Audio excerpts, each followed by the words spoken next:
نحمده ونصلي ونسلم على سيدنا ومولانا محمد رسوله النبي الأمين المكين الحنين الكريم الرؤوف الرحيم. أما بعد، فأعوذ بالله من الشيطان الرجيم. بسم الله الرحمن الرحيم.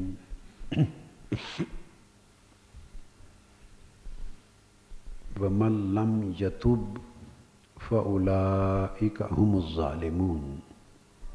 صدق اللہ مولانا العظیم. معزز خواتین و حضرات، سالکین و سالکات، طالبین و طالبات، مخلصین و مخلصات، اللہ تبارک و تعالیٰ کا فضل ہے جس کی توفیق سے ہم ماہانہ شب بیداری کے اس اجتماع میں درس تصوف میں اور درس سلوک و روحانیت میں حاضر ہیں. اور آج کا موضوع ہے توبہ. اور آج کا بیان جن اولیاء، ائمہ تصوف اور اکابر صوفیاء کی کتابوں کے حوالے سے جو آج کا درس ہو رہا ہے، ان میں ہیں امام ابو القاسم قشیری رحمۃ اللہ تعالی علیہ، ان کے رسالہ قشیریہ سے، اور شیخ الاسلام عبداللہ انصاری، ان کی کتاب منازل السائرین سے، حضور داتا گنج بخش علی حجویری کی کتاب کشف المحجوب سے، اور شیخ شہاب الدین سہروردی کی کتاب عوارف المعارف سے. یہ چار امہات الکتب جو تصوف کی ہیں، ان میں سے یہ چار ہیں. تو ان کا مشترکہ درس ہے جو آج توبہ کے موضوع پر آپ کو دوں گا. میں نے جو اللہ کی توفیق سے اور اس کے اذن سے قرآن مجید کی ایک آیہ کریمہ کی تلاوت کی، وَمَن لَّمْ يَتُبْ فَأُولَٰئِكَ هُمُ الظَّالِمُونَ، یہ سورہ حجرات کی آیت ہے 11ویں. اس کا مضمون بڑا عجیب ہے. اس کا مضمون بولیے بڑا عجیب ہے. اللہ پاک نے ایک بات کہی ہے اور لاکھوں باتوں کی ایک ہی بات، اور آپ حیران ہو جائیں گے سن کر. اس نے تو کہہ دی، مدت ہوئی اس نے فرما دیا، مگر ہم نے کبھی دھیان نہیں کیا. اس کا فرمان یہ ہے، من لم یتب، جو گناہگار، کیا؟ جو گناہگار، وہ گناہگار جس نے توبہ نہ کی، وہ گناہگار جس نے توبہ نہ کی، فَأُولَٰئِكَ هُمُ الظَّالِمُونَ، وہ ظالم ہے. بندے نے گناہ کیا، اس نے اس کو ظالم نہیں کہا، انتظار میں رکھا کہ شاید توبہ کر لے، اور جب وقت گزر گیا اس نے توبہ نہ کی تو فرمایا ظالم. گناہ کرنے پر تجھے ظالم نہیں سمجھا تھا، نہیں قرار دیا تھا، توبہ نہ کر کے تو نے ظلم کیا. تو اس سے پتہ چلا کہ گناہ تو ایک درجے کا ظلم ہے ہی، نافرمانی ہے، ظلم ہے، مگر بڑا ظلم اور اصل ظلم جس کو اللہ نے ظلم شمار کیا، وہ گناہ سے بڑھ کر اصل ظلم یہ ہے کہ توبہ نہ کی. جب توبہ نہ کی تو اس کا مطلب ہے کہ اس نے گناہ پہ اصرار کیا، گناہ پر اصرار کیا، گناہ کا تکرار کیا. تو اس نے گناہ گار کو ظالم نہیں کہا، گناہ کے تکرار کرنے والے کو ظالم کہا، گناہ پر اصرار کرنے والے کو ظالم کہا، گناہ کو جاری رکھنے والے کو ظالم کہا. چونکہ توبہ کر لیتا تو گناہ ترک کر دیتا. تو فرمایا اولئک هم الظالمون، ظالم وہ لوگ ہیں جو توبہ نہیں کرتے. ایک حکایت آئی ہے، اولیاء کرام نے بیان کی کہ ایک شخص پہلے زمانہ میں گناہ کرتا اور توبہ کر لیتا، پھر گناہ کرتا، توبہ توڑ بیٹھتا، پھر اس کو ندامت ہوتی، پھر توبہ کر لیتا، پھر توڑ بیٹھتا، ارادے کا کمزور تھا، گناہ کر لیتا، پھر توبہ کر لیتا، حتیٰ کہ اس نے 70 بار توبہ کر کے توڑ ڈالی۔ تو پھر اس کو ایسا شرم آیا کہ اسے یہ خیال آ گیا کہ اب میری توبہ قبول نہیں ہوگی اور شاید میرے منہ پہ مار دی جائے کہ تم نے مذاق بنا لیا ہے، 70 مرتبہ تم نے گناہ کیا ہے، توبہ کی، ہم نے قبول کی، پھر گناہ باز نہیں آئے۔ جب اس نے 70 مرتبہ گناہ کیا اور آخری بار توبہ نہ کی تو اس کو ندا دی، اللہ پاک نے ندا آئی کہ بندے تو نے اس بار مجھ سے توبہ کیوں نہیں کی؟ عرض کیا باری تعالیٰ مجھے شرم آ گئی کہ 70 بار توڑی ہے، شاید اب کے قبول نہ ہو۔ تو اللہ پاک نے جواب دیا، پیغمبر سے فرمایا اس میرے بندے کو جا کے یہ پیغام دے کہ تو ہی مایوس ہو گیا نا، میں نے تو حوصلہ نہیں ہارا، میرا حوصلہ تو نہیں ٹوٹا، تو ہی مایوس ہو گیا نا۔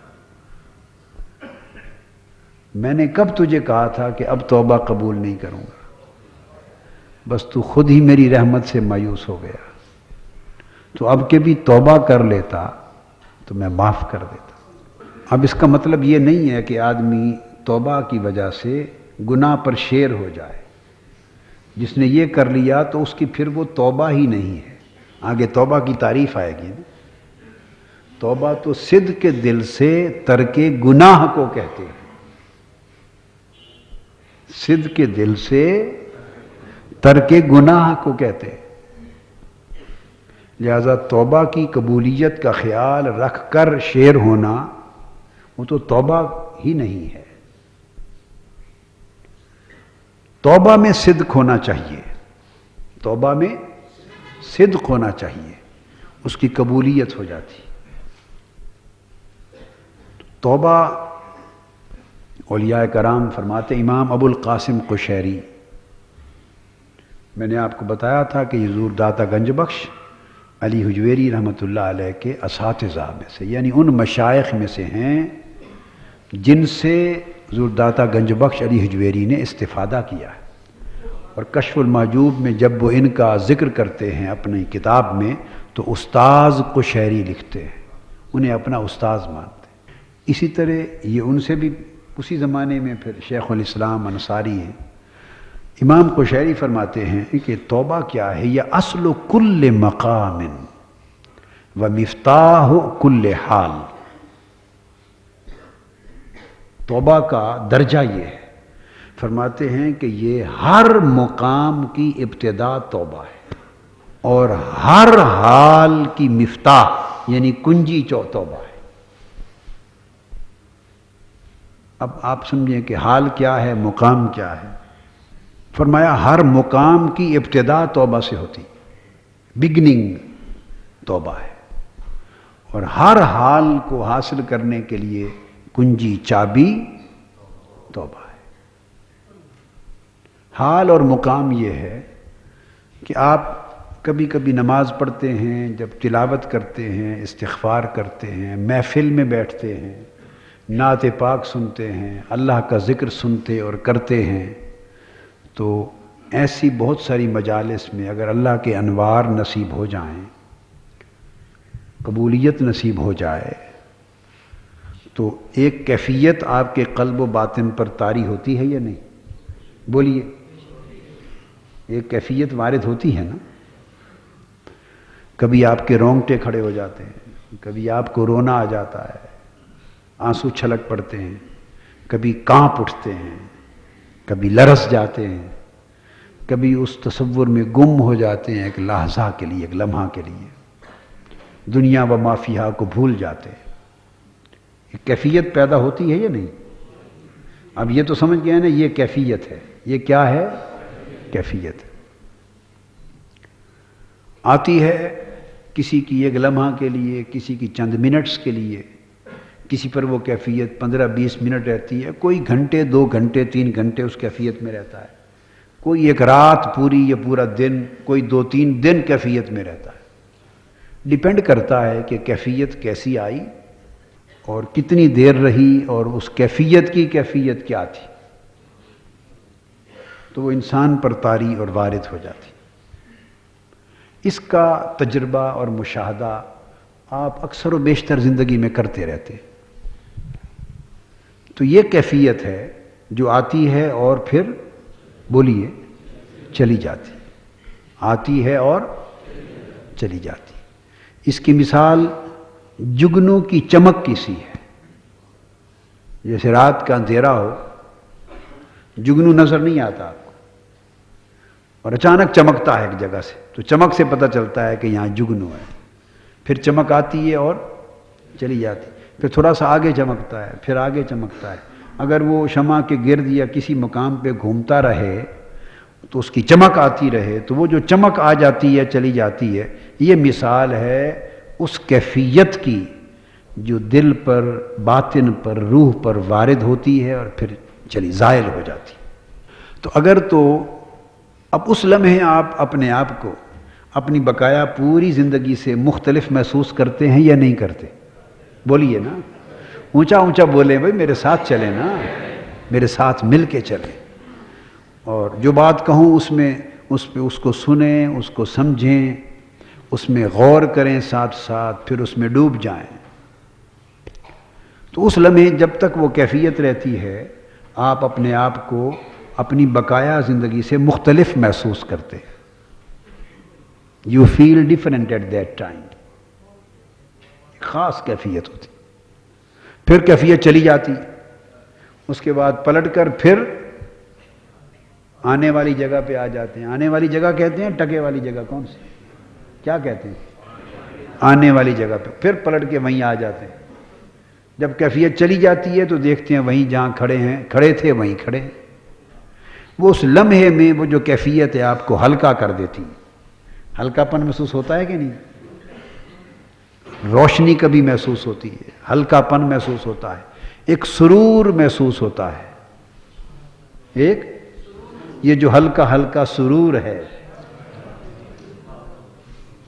یہ جو ہلکا ہلکا سرور ہے، یہ تیری نظر کا قصور ہے. مطلب یہ کہ یہ ایک توجہ ہوتی ہے، کیا؟ تیری نظر کا قصور ہے. قصور برے معنی میں استعمال نہیں ہوا. یہ جو ہلکا ہلکا سرور ہے یہ تیری نظر کا قصور ہے. تو نے توجہ کی ہے تو اس وقت میری کیفیت بن گئی ہے.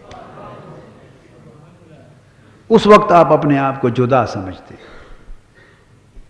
پھر کیا ہوتا ہے؟ وہ کیفیت چلی جاتی ہے تو اصل حالت تو آپ کی وہی تھی جو تھی. اس پر تو کوئی محنت نہیں تھی، کوئی ریاضت نہیں تھی، نیک عمل کا تسلسل نہیں تھا، مجاہدہ نہیں تھا، کوشش نہیں تھی. تو وہ جو ایک ہر شخص کے اندر ایمان ہے، اور کبھی ایسا ہوتا ہے کہ وہ کافر لوگ بھی ہوتے ہیں تو ان کے اندر بھی ایک جیسے جسم ہے، نفس ہے، ایک روح ہوتی ہے. کافر کے اندر بھی ایک روح ہے. روح کافر کے جسم میں ہو یا مسلمان کے جسم میں ہو، یہ بات بڑی اہم ہے. آئی تو وہیں سے ہے نا، آپ سمجھے؟ روح کافر کے جسم میں ہو یا مومن کے جسم میں ہو، آئی کہاں سے ہے؟ روح تو وہیں سے آئی ہے. وطن تو وہیں تھا، رہتی تو وہیں تھی. صرف یہ کہ اس کو لبیک کہنا نصیب ہو گیا، اسے لبیک کہنا نصیب نہیں ہوا. مگر جم پل تو اسی آب و ہوا کا ہے نا، یعنی پلی ہوئی تو وہیں کی ہے. پلی ہوئی تو اسی آب و ہوا میں پلی، مدتوں رہی، مومنوں کی روحوں کے ساتھ رہی، اللہ والوں کی روحوں کے ساتھ رہی. اس کو لبیک نصیب نہیں ہوا، کافر کے جسم میں آ گئی، کافر ہو گئی. مگر ایک زمانہ تو گزرا ہے، تو وہ اس کو بھی اگر وہ کہیں صدق اور اخلاص کے ساتھ یوگ کرے، محنت کرے، دھیان کرے، گیان کرے، کسی لگن میں رہے، کسی لگن میں رہے، محن میں رہے، محنت کرے ہیں، تو وہ بھی جب کرتا ہے تو اور صدق ہوتی ہے تو وہ پھر مراقبے کرتا، دھیان کرتا ہے، تو اس کو بھی کیفیت ملتی ہے، اس کو بھی، یعنی وہ روح کے اثرات ہوتے ہیں تو روح کے اثرات پھر کیفیت پیدا کرتے ہیں لمحے کی، مگر وہ ایمان کی کیفیت نہیں ہوتی۔ مومن کو جب ملتی ہے کیفیت تو وہ نور پیدا کرتی، چونکہ اس کے ساتھ ایمان ہوتا ہے، اس کے ساتھ ایمان ہوتا ہے۔ تو کیفیت آئی اور چلی گئی۔ اس کے بعد اب اگلا قدم، اگر وہ کیفیت، اگر وہ محض آئے چلی جائے، آئے چلی جائے، آئے چلی جائے، تو کیفیت رہتی ہے، اس کو کیا کہتے ہیں؟ کیفیت ہے۔ اور اگر ایسا ہو کہ وہ جم جائے، ٹک جائے، آپ کو بالکل ایسا مثال کے طور پہ اس طرح سمجھا رہا ہوں کہ آپ کو پوری سمجھ آ جائے۔ اب وہ لمحہ جو ہے کیفیت کا، اس کو آپ نے اچھی طرح اپنے ذہن میں بٹھا تو لیا نا، سمجھ لیا، اس کا نقشہ جما لیا، اس کا تصور پا لیا۔ اب اس کے تصور کو پانے کے بعد اگلا قدم یوں بڑھیں کہ اگر وہ کیفیت جو اس لمحے میں تھی، اگر وہ ٹک جائے، جم جائے اور آپ میں آئے، پھر واپس نہ جائے، رہے اور رہتی رہے۔ ہاشمی صاحب کدھر ہیں؟ اچھا، اگر وہ کیفیت برقرار رہے، کیا برقرار رہے، موجود رہے، تو پھر اس کو حالت کہتے ہیں۔ کیا کہتے ہیں؟ حالت کہتے ہیں۔ اب عارف لوگ، عرفاء اور جاننے والے لوگ جب بات کرتے ہیں تو وہ کیفیت اور حالت کو ایک معنی میں بیان نہیں کرتے۔ ہم تو بس ایسے ہی بولتے رہتے ہیں نا، سارے ہی لفظ بے معنی بولتے رہتے ہیں۔ ان کو پتہ ہوتا ہے، کسی کے بارے میں کہتے ہیں یہ صاحب کیفیت ہے، آپ سننے والے نے سمجھا کہ بڑی بات کہی، بڑی شان بیان کی، انہوں نے کہا یہ صاحب کیفیت ہے، بس ہو گئے، وہ جانتے ہیں کیا کہا ہے۔ کسی کے بارے میں کہتے ہیں کہ صاحب حال ہے، جس کو میں نے حالت کہا، دراصل پھر وہ حال کہلاتا ہے۔ تو کیفیت جم جائے، برقرار ہو جائے تو حال کہلاتا ہے۔ اس کو شیخ قشیری نے کہا مفتاح کل حال، ہر حال کی چابی ہے۔ حال سے مراد وہ جو ہمارا اردو پنجابی والا حال ہے وہ نہیں ہے، کہ اگر آپ چاہیں کہ ایمانی کیفیت آپ میں برقرار ہو جائے اور آپ کو حال نصیب ہو جائے، تو کسی بھی کیفیت کے حال میں بدلنے کے لیے توبہ اس کی چابی ہے، ورنہ کیا ہوگا؟ آتی رہے گی، جاتی رہے گی، یہ حال ہے۔ اب یہاں پر ایک حدیث پاک کوٹ کر دوں، صحیح مسلم میں حدیث ہے، مسلم شریف ہے،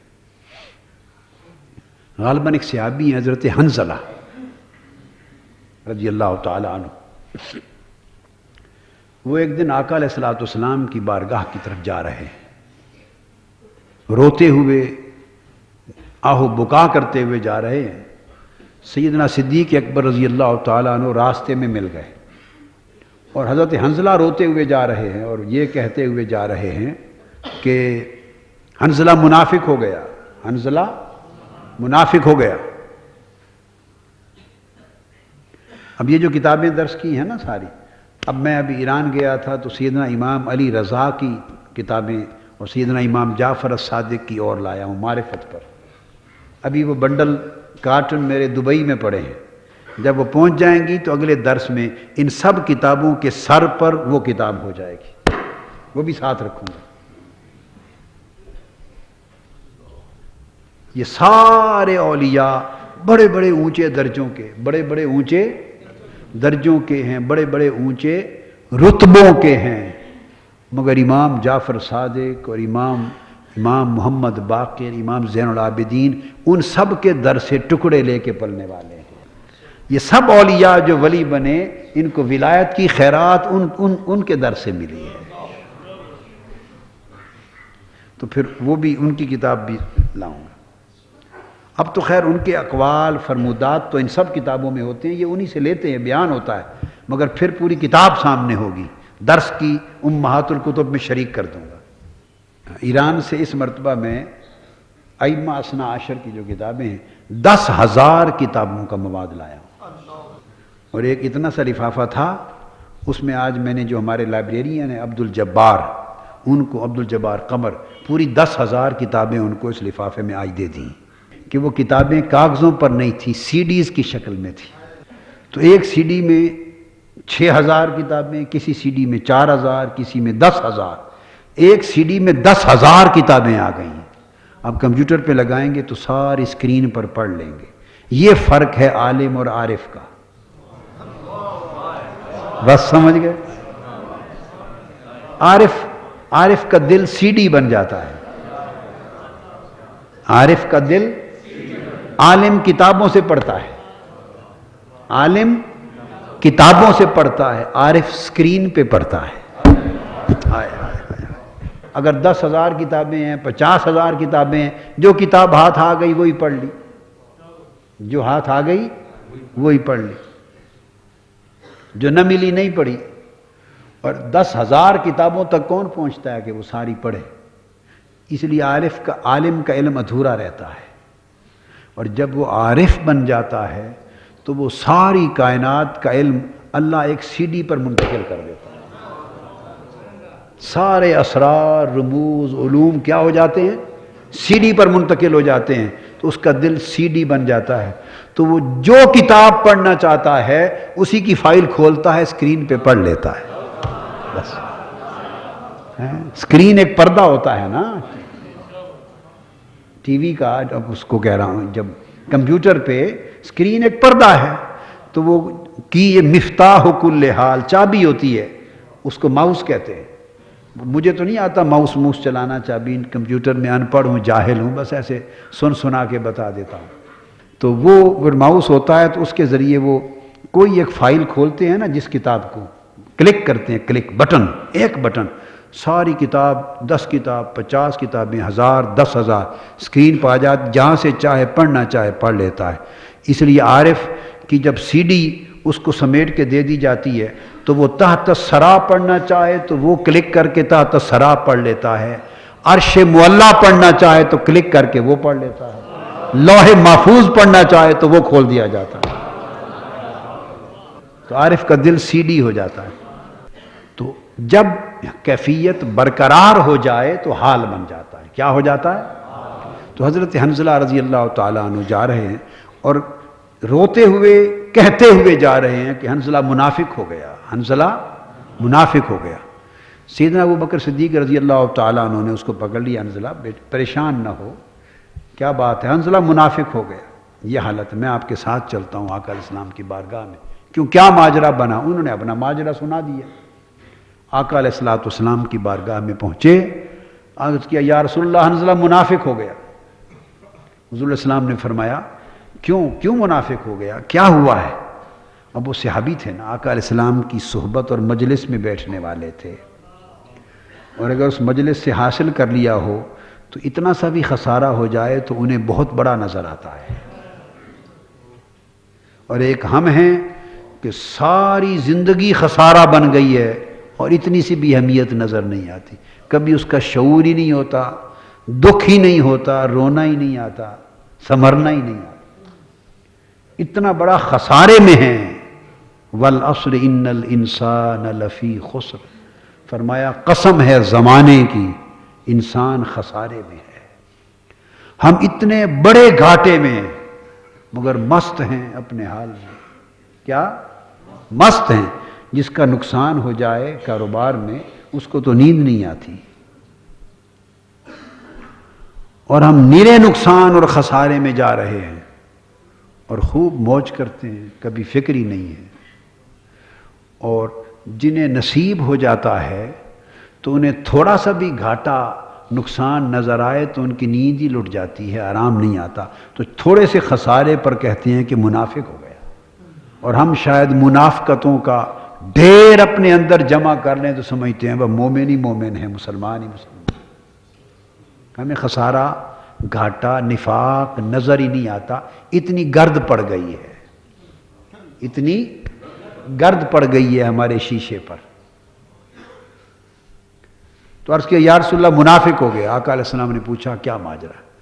عرض کیا یا رسول اللہ، جب آپ کی بارگاہ میں بیٹھتے ہیں، آپ کی مجلس میں، اور آپ قرآن مجید سناتے ہیں، درس دیتے ہیں، واعظ فرماتے ہیں، ذکر نصیحت تلقین کرتے ہیں، آخرت کا، دوزخ کا، جنت کا، اللہ کا بیان فرماتے ہیں، تو اس مجلس میں کیفیت یہ ہو جاتی ہے کہ گویا جنت بھی آنکھوں سے دیکھ رہے ہوتے ہیں، دوزخ بھی آنکھوں سے دیکھ رہے ہوتے ہیں۔ یہ حدیث پاک صحیح مسلم سے اب کیفیت کا ثبوت ہو گیا۔ کیا کیفیت ثابت ہو گئی حدیث پاک سے کہ یہ کیفیت ہو جاتی ہے کہ گویا جنت و دوزخ آنکھوں سے دیکھ رہے ہیں۔ اس مجلس میں یہ کیفیت یہاں تک پہنچ جاتی۔ اور جب آپ کی مجلس سے اٹھ کے گھر جاتے ہیں، بیوی بچوں میں، دنیا میں، کاروبار میں، تو یا رسول اللہ وہ ساری کیفیت جاتی رہتی ہے، وہ کیفیت جاتی رہتی، جو آپ کی مجلس میں ہوتی ہے وہ باہر جا کر برقرار نہیں رہتی۔ اب آپ فرق کو سمجھ گئے نا؟ یہ کیفیت ہے، حال نہیں ہے۔ اب آقا علیہ السلام نے اس کا جواب دیا، فرمایا حنظلہ منافق نہیں ہوا، مسلمان کا حال سے کیفیت، مسلمان کی کیفیت ایسے ہی ہوتی ہے، کبھی ایسے کبھی ایسے، ادھر ڈوبے ادھر نکلے، ادھر ڈوبے ادھر نکلے، کبھی ہو جاتی ہے کبھی چلی جاتی ہے، کبھی کیفیت آ جاتی ہے کبھی۔ پر میں عام مسلمانوں کا حال یہ ہوتا ہے، اس کو منافقت نہ کہو، نفاق نہیں۔ اور آگے آقا علیہ السلام نے فرمایا حنظلہ اگر یہ کیفیت تمہارا حال بن جائے،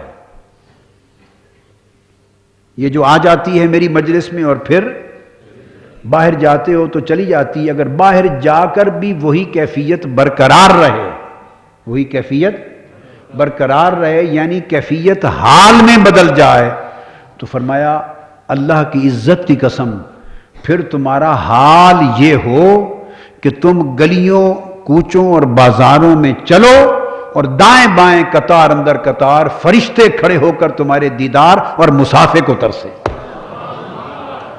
فرشتے آسمانوں سے اتر کے دائیں بائیں قطار میں کھڑے ہوں کہ اللہ کا بندہ گزر رہا ہے، تمہارے ساتھ مصافحہ کرنے کے لیے تمہارے راستوں میں کھڑے ہو جائیں، ملائکہ مصافحہ کے لیے راستوں میں کھڑے ہو جائیں۔ اگر یہ کیفیت کس میں بدل جائے؟ بولیے، حال میں۔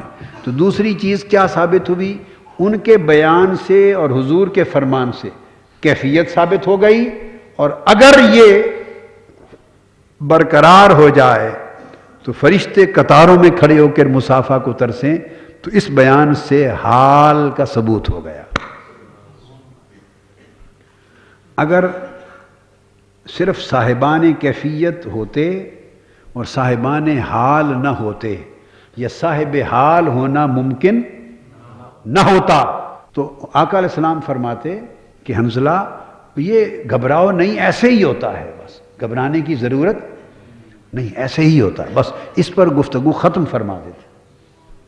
آگے جو فرمایا کہ اگر یہ برقرار رہ جائے، حال میں بدل جائے، تو پھر یہ ہوتا ہے۔ اس کا مطلب ہے کہ صاحب کیفیت تو ہوتے ہی ہیں، تو آقا نے فرمایا کچھ لوگ صاحبان حال بھی ہوتے ہیں، صاحبان، اور سادہ بات سمجھا دی کہ وہی کیفیت اگر برقرار رہ جائے تو حال ہو جاتا ہے۔ تو پھر وہ جو اس کیفیت کے لمحے آپ نے محسوس کیا تھا، ہلکا پن، ایک اندر سرور، ایک کیف، ایک نور، ایک طہارت، ایک پاکیزگی، اپنے آپ کو گویا کسی اور ماحول میں اور کسی اور دنیا میں لے کے چلے گئے تھے، وہ جو اپنے من میں آپ کو یہ کیفیت مل گئی تھی، جو لذت و سرور آیا تھا، اور اس لمحے کے لیے آپ دنیا سے آپ کا من کٹ گیا تھا، آپ کا من کٹ گیا تھا، تو جب وہ کیفیت حال بن جاتی ہے تو پھر صاحبان حال کا تن اس ماحول میں رہتا ہے، من کسی اور ماحول میں رہتا ہے۔ جب حال بن جاتا ہے تو وہ اس لمحے کی کیفیت تو دیکھ لی ہے نا آپ نے، تو جب وہ کیفیت برقرار ہو جائے تو وہ ہر وقت اسی کیفیت میں رہتے ہیں، ہر وقت اسی کیفیت میں رہتے ہیں، وہ حال میں ہوتے ہیں، وہ حال میں ہوتے ہیں۔ اس وقت ان کا قال اور ہوتا ہے، وہ لوگوں سے بات چیت کرتے رہتے ہیں، کسی نے سودے کی بات کی، کسی نے دنیا کی بات کی، کسی نے نصیحت کی بات کی، واعظ و تلقین کی بات کی، دکھ سکھ کی بات کی، تعزیت و خوشی کی بات کی۔ تو دنیا کے جو فرائض ہیں وہ ان سے قال میں جسم تن اس میں مصروف رہتا ہے، من حال میں مصروف رہتا ہے، لہذا وہ پھر یہ کیفیت ہوتی ہے کہ ان کا تن فرشی ہوتا ہے اور من عرشی ہوتا ہے۔ وہ فرشی بھی ہوتے ہیں، عرشی بھی ہوتے ہیں۔ کیا؟ فرشی بھی ہوتے ہیں، عرشی بھی ہوتے ہیں۔ ظاہر ان کا فرش پر ہوتا ہے، باطن ان کا عرش پر ہوتا ہے، اس کو حال کہتے ہیں۔ اب مقام کیا ہے؟ کیا مقام؟ مقام یہ ہے کہ یہ جو حال ہے، کیفیت کے مقابلے میں کیفیت برقرار ہو تو حال ہو گیا، مگر یہ حال مستقل نہیں ہوتا، اس میں تغیر بھی آ جاتا ہے، اس میں پھر اس حال کو برقرار، پہلے کیفیت کو برقرار کر لیا تو حال ہو گیا، پھر حال کو برقرار رکھنے کی محنت کرنی ہوتی ہے۔ تو اگر حال رہے تو متغیر رہتا ہے، اس میں بھی اپس اینڈ ڈاؤنز آتے ہیں، تغیر ہوتا ہے، تبدیلی آتی ہے، چینج آتی رہتی ہے اس میں بھی۔ تو اگر حال متغیر رہے، اس میں اپس اینڈ ڈاؤنز آئیں، کبھی کم کبھی زیادہ، کبھی نیچے کبھی اونچا، تو متغیر رہے تو حال ہے، اور اگر حال اپنی حالت پہ دائماً برقرار ہو جائے، متغیر نہ ہو، تو اس کو مقام کہتے ہیں۔ اس میں اتنی استقامت آ جائے، اتنی استقامت آ جائے کہ پھر اس میں تبدیلی نہ ہو، حال ہر حال میں برقرار رہے، ہر حال میں وہی حال برقرار رہے، تو پھر وہ ارد گرد کے جو مؤثرات ہوتے ہیں وہ اس پر اثر انداز نہیں ہوتے۔ تو اگر حال پرماننٹ ہو جائے، پرپیچول ہو جائے، انچینجبل ہو جائے، انچینجبل، تو وہ مقام کہلاتا ہے۔ اب وہ فرماتے ہیں امام قشیری، التوبۃ اصل کل مقام، کہ توبہ ہر مقام کی ابتدا ہے اور ہر حال کی مفتاح یعنی کنجی ہے۔ تو کنجی کہا ہے حال کے لیے، یعنی حال میں داخل ہونے کے لیے توبہ کی ضرورت ہے۔ کیفیت تو آپ کو وقتاً فوقتاً ایمان کے اثر سے مل جاتی ہے، اب رکاوٹ کہاں ہے آ کر؟ رکاوٹ یہ ہے کہ ہم یا تو کیفیت بھی کھو بیٹھے، یا تو ایمانی کیفیتیں بھی کھو بیٹھے، اور کچھ خوش نصیبی ہے کہ بعضوں کو ان کا باطن اتنا رقیق اور اتنا بہتری پر ابھی ہے کہ کبھی کبھی خاص مجلس میں جب جاتے ہیں تو کیفیت ملتی ہے۔ اب آپ مجلس میں بیٹھے ہیں تو کیفیت ہے یا نہیں؟ بولیے، ہے نا؟ کیفیت مل جاتی۔ بڑی بد نصیبی ہے کہ کسی کا باطن اور کسی کا دل اتنا شقاوت زدہ ہو جائے، بدبختی اس پر مسلط ہو جائے، اتنی سنگ دل ہو جائے، دروازے اس پر اتنے بند ہو جائیں، دروازے بند ہو جائیں کہ جہاں بھی بیٹھے کیفیت نہ ملے۔ تو کسی کا دروازہ بالکل بند ہو جائے تو کیفیت بھی نہیں ملتی، کیفیت بھی۔ اور اگر کیفیت وقتاً فوقتاً ملے تو سمجھیں کہ دروازہ کھلا ہے، کم سے کم دروازہ نہیں تو کھڑکی کھلی ہے، کھڑکی نہیں تو روشن دان کھلا ہے، روشن دان نہیں تو چلو کچھ چار ایک سوراخ ہی کھلے ہیں جن سے چھن چھن کر کچھ روشنی آ رہی ہے۔ تو اگر کیفیت ملے تو سمجھیں بھی کچھ کھلا ہے، بالکل بند نہیں ہوا۔ اب رکاوٹ یہاں ہے کہ کیفیت میں رہتے ہیں، وہ پرماننٹ نہیں ہوتی، پرپیچویٹ نہیں ہوتی، حال میں نہیں بدلتی۔ اب اس کو اولیاء کہ اب آپ ہمیشہ آپ کہتے ہیں دعا فرما دیں حال مل جائے، تو حال دواؤں سے نہیں ملتا۔ وہ کہتے ہیں تو حال میں داخل ہونے کے لیے حال ایک گھر ہے، ایک حویلی ہے، اس کو تالا لگا ہوا ہے، اس کو جو لوگ اس دروازے کو تالا لگا ہوا ہے، جو لوگ اس کے باہر گلی کوچے میدانوں میں ہیں، ان کو وہ اہل کیفیت ہیں.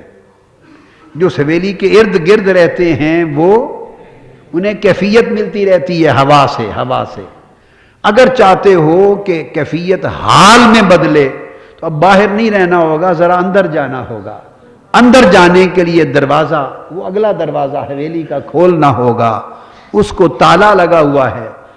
تالا کیفیتوں سے آنے جانے سے نہیں کھلتا، تالے کے لیے فرمایا ایک چابی چاہیے، اور چابی توبہ ہے.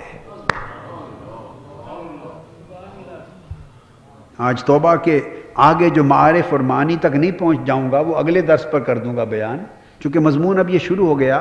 انشاءاللہ ہمارا جو درس ہے ہمیشہ وہ مناظر السائرین شیخ الاسلام انصاری اور امام ابو القاسم قشیری کا رسالہ قشیریہ، ان دو کتابوں سے چلے گا، اور پھر ائمہ اطہار، اہل بیت، دیگر اولیاء کرام، صوفیاء، اہل اللہ، ان کی کتابیں اس مضمون پر معاون ہوں گے درس.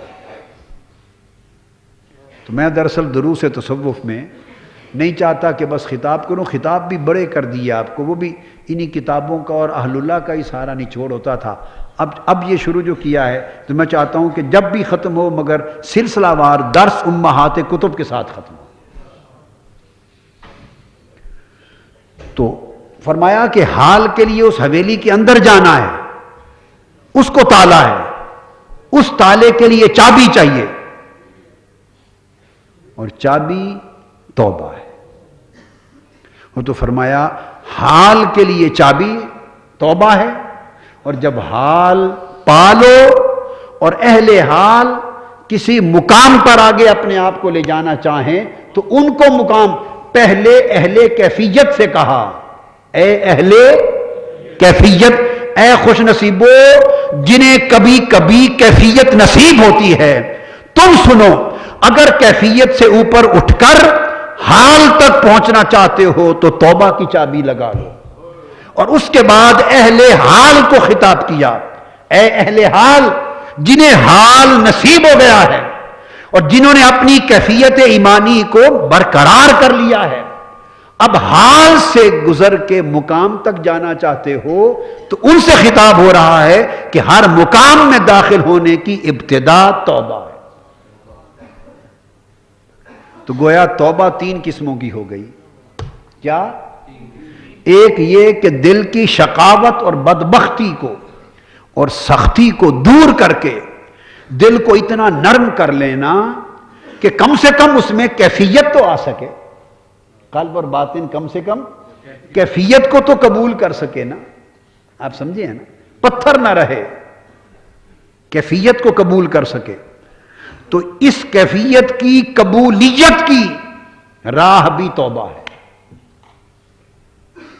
جو لوگ کیفیت سے معروم ہیں ان کا راستہ بھی توبہ ہے، اور جنہیں کیفیت نصیب ہے، حال چاہتے ہیں، ان کی چابی توبہ ہے.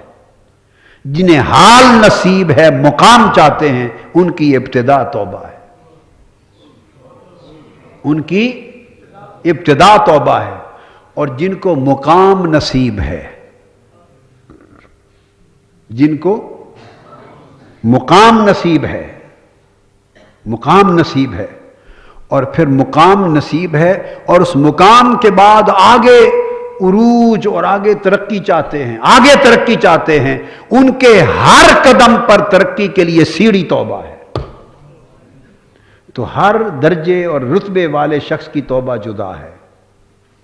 گناہگار کی توبہ اور ہے، پرہیزگار کی توبہ اور ہے، عوام کی توبہ اور ہے، خواص کی توبہ اور ہے، اطاعت والوں کی توبہ اور ہے، محبت والوں کی توبہ اور ہے. آپ سمجھ گئے نا؟ اطاعت والوں کی توبہ اور ہے، محبت والوں کی توبہ اور ہے، صالحین کی توبہ اور ہے، اولیاء کی توبہ اور ہے، اور اولیاء کی توبہ اور ہے، انبیاء کی توبہ اور ہے. انبیاء کی توبہ اور سب انبیاء کی توبہ اور ہے، ایک مصطفیٰ کی توبہ اور ہے صلی اللہ علیہ وسلم. یہ ویسے نہیں کہہ دیا، یہ حقیقت ہے۔ اس لیے اب ارشاد فرمایا اللہ پاک نے کہ وہی شخص ظالم ہے جس نے توبہ نہ کی، یعنی کیا؟ اس نے اپنے مقدر کا تالا ہی نہیں کھولا، دروازہ ہی نہیں کھولا کہ آگے جا سکتا۔ اب توبہ کے اوپر جب یہ فرمایا اللہ پاک نے فَأُولَٰئِکَ هُمُ الظَّالِمُونَ فَمَن لَّمْ يَتُبْ، جو تائب نہ ہوا وہ ظالم ہو گیا، جو تائب نہ ہوا وہ ظالم ہو گیا۔ تو اس کا مطلب یہ ہے کہ اللہ پاک نے، یہ بات خاص ہے، تائب سے ظالم کے لقب کو ہٹا دیا ہے۔ اللہ پاک نے تائب سے ظالم کے لقب کو ہٹا دیا ہے، اور جو تائب ہو گیا اس کے دامن سے ظلم کو مٹا دیا۔ جو تائب ہو گیا وہ ظالم نہ رہا۔ اس لیے آقا علیہ الصلوۃ والسلام نے ارشاد فرمایا، حدیث ہے، التائب من الذنب کمن لا ذنب لہ، جس نے گناہ سے توبہ کر لی وہ ایسے ہے جیسے اس نے گناہ کیا ہی نہیں تھا۔ کما ولدتہ امہ، وہ ایسے ہو گیا جیسے اس کی ماں نے ابھی جنا ہے۔ کتنی بڑی بات ہے توبہ، بولیے۔ اور یہ وہ توبہ نہیں ہے جیسے آپ کہتے توبہ توبہ توبہ توبہ توبہ توبہ توبہ توبہ توبہ توبہ توبہ استغفار، ایسے کرتے ہیں نا۔ یہ تو توبہ کوئی توبہ کروانا ہے، توبہ کوئی توبہ کروا، یہ توبہ نہیں، یہ تو لفظ ہیں۔ لوگوں، لفظوں سے نکل کر معنی کی طرف جاؤ، لفظوں سے نکل کر معنی کی طرف جاؤ، اور معنی سے نکل کر مراد کی طرف جاؤ۔ معنی سے نکل کر، بولیے، مراد کی طرف جاؤ، آگے بڑھے۔ تو اللہ پاک نے جو اس میں ظلم ہے اس کو ساقط کر دیا ہے تائب سے۔ اس کی وجہ کیا ہے؟ توبہ کا معنی ہے رجوع۔ کیا؟ توبہ کا معنی ہے رجوع۔ اب یہ توبہ اللہ کو اتنی پسند ہے۔ توبہ کا معنی کیا ہے بولیے؟ رجوع کرنا۔ کیا کرنا؟ کسی کی طرف رجوع کرنا، کسی کی طرف مائل ہونا، التفات کرنا، جھکنا، رغبت کرنا، رجوع۔ اور یہ اتنا پسند ہے اللہ کو کہ جو محض توبہ کرے اس کو تائب کہتے ہیں، جو محض توبہ کرے اسے، اور جو بہت زیادہ توبہ کرے اس کو تواب کہتے ہیں۔ اور اس نے کہا بندہ تائب تو ہے، تواب میں ہوں۔ اس نے اپنے آپ کو تواب کہا ہے۔ سبحان اللہ، آپ اندازہ کر لیں، توبہ کی عظمت کا اندازہ کریں کہ بندے کو تائب کہتا ہے، اپنے آپ کو تواب ہے کہ نہیں قرآن مجید میں کہ اللہ پاک کیا ہے؟ تواب الرحیم۔ وہ تواب ہے، تواب تائب سے مبالغہ ہے۔ تو کیسے ہے تواب؟ کیونکہ توبہ کا معنی ہے رجوع۔ بندہ اللہ کی طرف رجوع کر لے تو تائب ہو گیا، بندہ اللہ کی طرف رجوع کر لے تو تائب ہو گیا، اور مولا بندے کی طرف رجوع فرما دے تو تواب ہو گیا، تواب ہو گیا، تواب ہو گیا۔ تو ایسا کیوں ہے کہ بندہ تو تائب ہے جس کی ضرورت ہے، اور اللہ تواب ہے، وہ بہت توبہ اس کی طرف منسوب ہو گئی، رجوع۔ ہاں، ایسا اس لیے ہے کہ آقا علیہ الصلوۃ والسلام نے اس کا راز کھول دیا۔ حدیث قدسی ہے، فرمایا کہ اللہ پاک نے مجھے فرمایا ہے کہ میرے بندوں کو بتا دے کہ اگر میرا بندہ میری طرف چل کر آئے تو میں اس کی طرف دوڑ کر آتا ہوں۔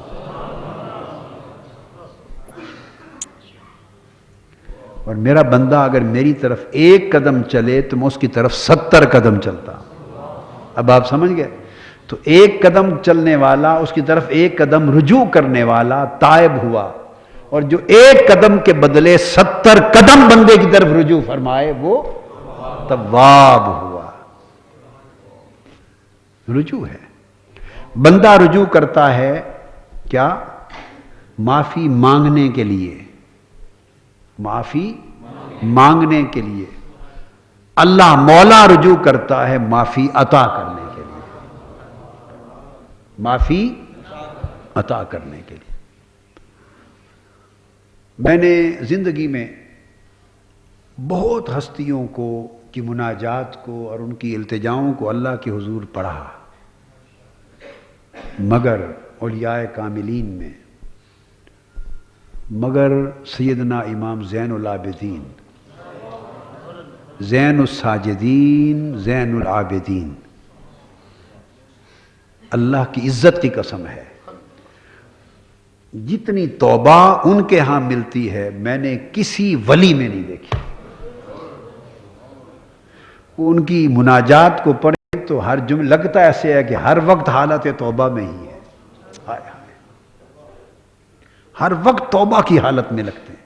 ان کی زبان مبارک سے مناجات کا نکلا ہوا ایک ایک لفظ توبہ سے غسل شدہ، دھلا ہوا، توبہ میں غرق، توبہ میں غرق. یہ میں نے خاص بات بتائی ہے. کیوں؟ اب ولایت میں، درجات میں ان سے اونچا کون ہوگا؟ اور پھر وہ بیٹے نواسے ہیں، پوتے ہیں سیدہ کائنات سیدہ فاطمۃ الزہرا کے، مولا علی شیر خدا کے، سیدنا محمد مصطفیٰ کے. ان کے پوتے بیٹے ہیں. اس گھر میں جہاں توبہ کے راز کھلتے ہیں وہاں پلے ہیں. تو جو وہاں پلا ہو اس گھر میں اور گناہ بھی نہ کیا ہو، گناہ سے بھی محفوظ و مامون ہو، پاک ہو، اور لقب بھی زین العابدین ہو، ہر وقت عبادت گزاروں کی زینت ہو اور سجدہ گاہوں کی زینت ہو، اور وہ ہر وقت توبہ میں رہے، ہر وقت توبہ میں رہے، تو اس سے پتہ چلتا ہے کہ انہیں اس بات کی ان سے بڑھ کر کس کو معرفت ہے کہ اللہ کی طرف ہر قدم آگے بڑھنے کی سیڑھی توبہ ہے، ہر مقام پر پہنچنے کی سیڑھی توبہ ہے. اس لیے وہ ہر وقت حالت توبہ میں ہوتے. کبھی ان کی مناجات تائبین کے لیے ہیں، کبھی ان کی مناجات منیبین کے لیے ہیں، کبھی مناجات اوابین کے لیے. یہ میں ان کی جملہ مناجات کو اپنی اگلی جو کتاب وظائف کی، پہلی تو فیوضات محمدیہ مرتب کی جو اعتکاف کے دنوں میں ماہ رمضان میں آ گئی، معتکفین لے گئے، ختم ہو گئی. اس کا دوسرا ایڈیشن آج میں نے پروف ریڈنگ کر کے آخری تمام چیزوں کو دیکھ کر اوکے کر دیا. کل انشاءاللہ پرسوں پریس میں چلا جائے گا، اس ہفتے آ جائے گی. فیوضات محمدیہ 600 صفحے کی کتاب بن گئی. پہلی 261 صفحے تھے. پہلا ایڈیشن کیا تھا؟ 261 صفحے. کچھ حصے اس کے رہ گئے تھے جو ماہ رمضان میں پھر نہ چھپ سکتی، وہ عید کے بعد مکمل کیے، اور اب وہ 600 صفحات کی کتاب فیوضات محمدیہ پریس میں گئی.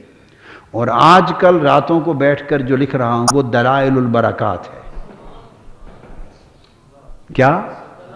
دلائل اور میں دلائل البرکات میں ایک حصہ ایک حصہ مناجات کا شامل کر رہا ہوں، مناجات کا. اور ان مناجات کی زینت مناجات امام زین العابدین ہوں. تو ہر وقت حالت توبہ میں رہنا یہ انسان کے سارے بختوں اور ترقیوں کے راستے کھولتا ہے، راستے کھولتا ہے. ہماری آنکھیں سوکھ گئی ہیں نا، کیوں کہ توبہ کے چشمے ہمارے بند ہو گئے. توبہ کے چشموں سے سب کچھ ملتا ہے. تو ارشاد فرمایا کہ توبہ کا معنی ہے رجوع. کس شے سے؟ جب گناہ کیا تو گناہ کا نام ہے مخالفت. گناہ کسے کہتے ہیں؟ بولیے. مخالفت. اسم گناہ کسے کہتے ہیں؟ مخالفت. اور بر نیکی تقوی، گناہ مخالفت ہے اور نیکی اور تقوی یہ ہے موافقت، یہ ہے موافقت۔ زندگی دو اینڈز میں ہے، اس کے حکم کی مخالفت کرو تو گناہ ہے، اس کی موافقت میں رہو تو تقوی ہے۔ تقوی، نیکی، اطاعت، یہ سب کیا ہے؟ موافقت ہے۔ جیسے وہ چاہے ویسے کرتے جاؤ، یہ موافقت میں زندگی ہے۔ ہم اللہ کے امر کی موافقت میں زندگی گزار لیں، اور گناہ کرنا اس کے امر کی مخالفت ہے۔ اب رجوع کیا ہے؟ رجوع سمجھ لیں، رجوع گناہ کیا تو گناہ تھا مخالفت، کیا تھا؟ مخالفت، اور توبہ یہ رجوع ہے۔ تو رجوع کیا؟ رجوع پلٹنا، رجوع کیا؟ پلٹ جانا۔ تو رجوع کیا ہے؟ مخالفت سے پھر موافقت کی طرف پلٹنا، یہ رجوع ہے، اس کو توبہ کہتے ہیں۔ اب آپ سمجھ گئے یہ توبہ توبہ توبہ توبہ کوئی معنی اس کا رہا توبہ کے ساتھ متعلق؟ توبہ کا معنی یہ ہے گناہ تھا مخالفت اور توبہ ہے رجوع، کس کی طرف؟ الی الموافقت۔ تو الرجوع عن المخالفت الی الموافقہ، الرجوع عن المخالفت الی الموافقہ، مخالفت کو چھوڑ کر اللہ سے موافقت کی طرف رجوع کرنا، یہ توبہ ہے۔ اللہ کی اطاعت کی طرف، بندگی کی طرف، ترک گناہ کی طرف پلٹ آیا۔ جب اس نے رجوع کر لیا، اللہ نے خود ہی اس کے نامہ اعمال سے مخالفت کا دبا مٹا دیا، باش کر دیا، اس کا نشان ہی مٹا دیا۔ کیا؟ نشان ہی مٹا دیا، اور فرمایا خبردار اس کو کوئی ظالم نہ کہے۔ لوگوں نے کہا باری تعالیٰ کیوں نہیں، اس نے گناہ کیا تھا۔ کہا اس کو ظالم کیوں نہ کہیں، اس نے گناہ کیا تھا۔ مولا بولا تم گناہ دیکھتے ہو، دیکھو اس نے توبہ بھی کی تھی، رجوع کیا تھا۔ لوگ تک لیتے ہیں، پکڑ لیتے ہیں گناہ کو، مخالفت کو لوگ پکڑ لیتے ہیں، چھوڑتے نہیں، ساری زندگی نہیں چھوڑتے کسی کا پیچھا۔ وہ کہتے ہیں اس نے گناہ کیا تھا، مخالفت کی تھی۔ اللہ نے جواب دیا مخالفت کی تھی تو موافقت بھی تو کی تھی۔ لوگوں نے کہا اس نے گناہ کیا تھا، اللہ نے کہا اس نے رجوع کیا تھا۔ واہ واہ واہ واہ! تو گویا ہم گناہ دیکھتے رہے، وہ رجوع دیکھتا رہا۔ ہم اس کی مخالفت کا کرنا دیکھتے رہے، وہ بندے کی موافقت کا کرنا دیکھتا رہا۔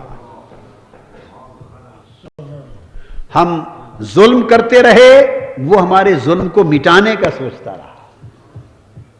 قرآن مجید نے بھی یہی بات کہی، دھیان نہیں جاتا لوگوں کا اس طرف۔ قرآن مجید میں ہے سورہ آل عمران، کیا؟